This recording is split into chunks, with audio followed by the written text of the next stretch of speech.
Oh, good morning. Hi, I'm Dan Mason, and welcome to another episode of How to Get Stuff Done at Home.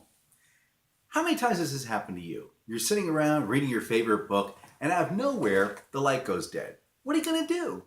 Well, in this episode, we're going to show you the right way to replace that light bulb. Here are a few of the things you're going to need.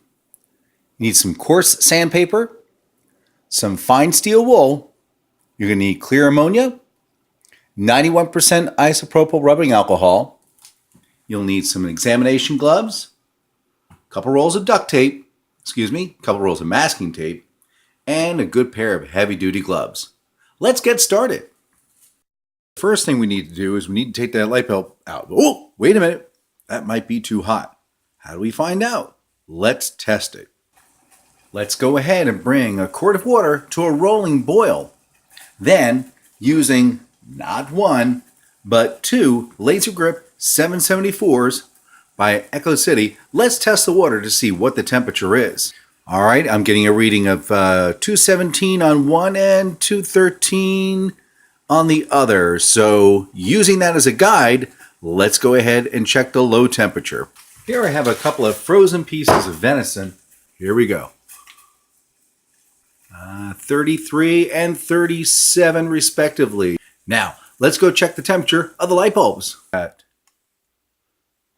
have 65 on one, and I got a good 65 on the other. Okay, it's safe to take the light bulb out of the unit. Now, before we take that out, let's turn the power off.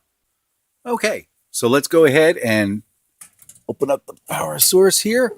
Now, I don't know which one of these is going to turn on or turn off the electric on that one light bulb. So, just to be on the safe side, we're going to trip the power for everybody in the house. Okay, it's safe to take the light bulb out of the unit. So go ahead and use your bare hands. It's okay. And we'll go ahead and toss that out. Now, for the best contact at all, we need to make sure that the nickel on this surface is as clean as a whistle. That's why I recommend cleaning it out with some clear ammonia. I'm going to go ahead and fit this over to this container here. Now we're going to take the light bulb and we're going to put it into the bag. Then we're going to take our ammonia and we're going to go ahead and pour it right on top of the light bulb. There we go. Alrighty. Now we're going to go ahead and seal up the bag. Make sure the contact is fully contacted. So what we're going to need to do is take out all the air from the bag. So the way we do that is zip it up almost all the way. And we push all the air out until it's completely just almost coming out with ammonia. There you go. Perfect.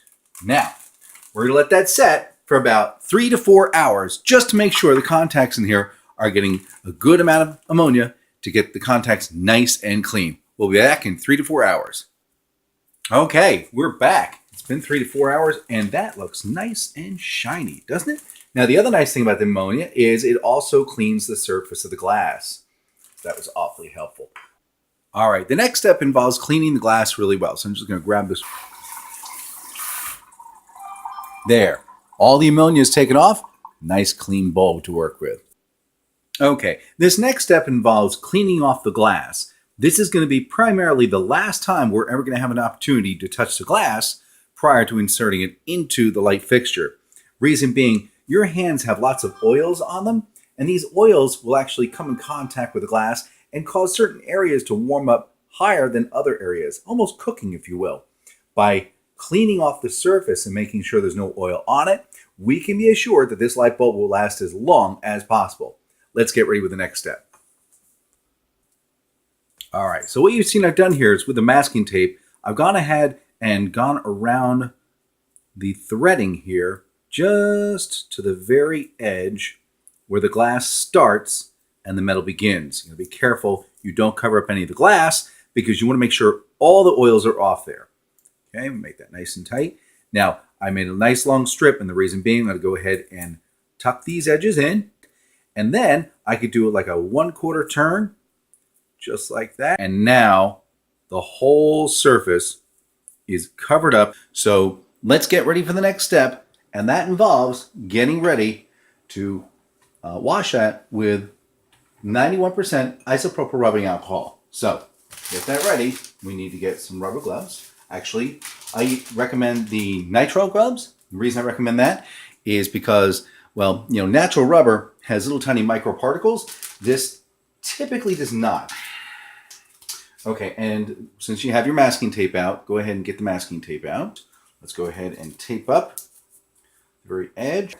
And we'll go ahead and get that second run of masking tape going. Okay, there. All set. Okay, so now you've got your one pair on. You get your second pair on just for safety. And then we can go ahead and grab the steel wool.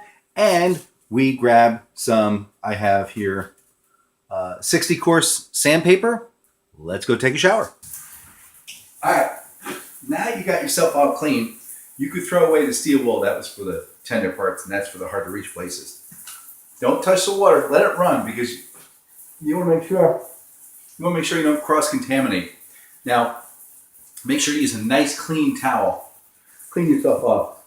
And let's go ahead. Let's get ready and go to the next step. Okay, after that invigorating shower, what we can do now is we can take off the first layer of gloves. That was just to get us through the shower. Nice tight fitting shirt. And now let's go ahead and seal off any possibility of dust particles. All right. Okay, I think we're good. We need to clean this surface. Put that right onto there. Actually, I think for safety, I think it's time to put the outer gloves on. Alrighty. That should work. Perfect. Now, use just a little bit of rubbing alcohol.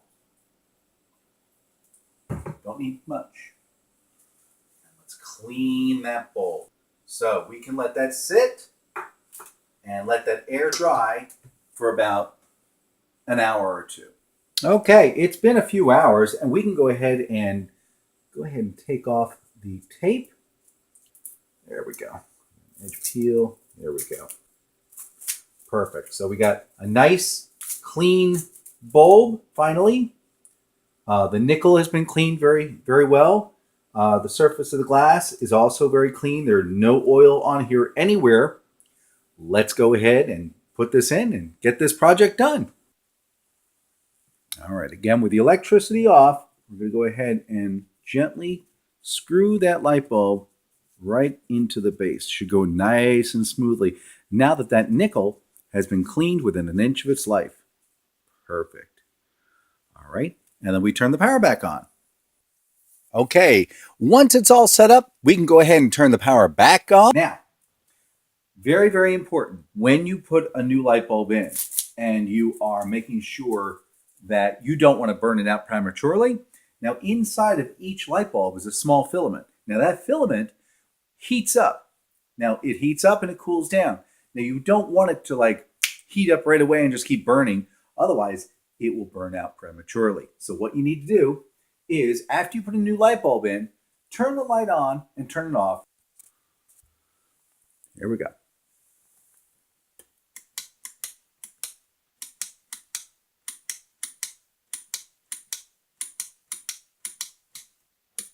Then you do them longer.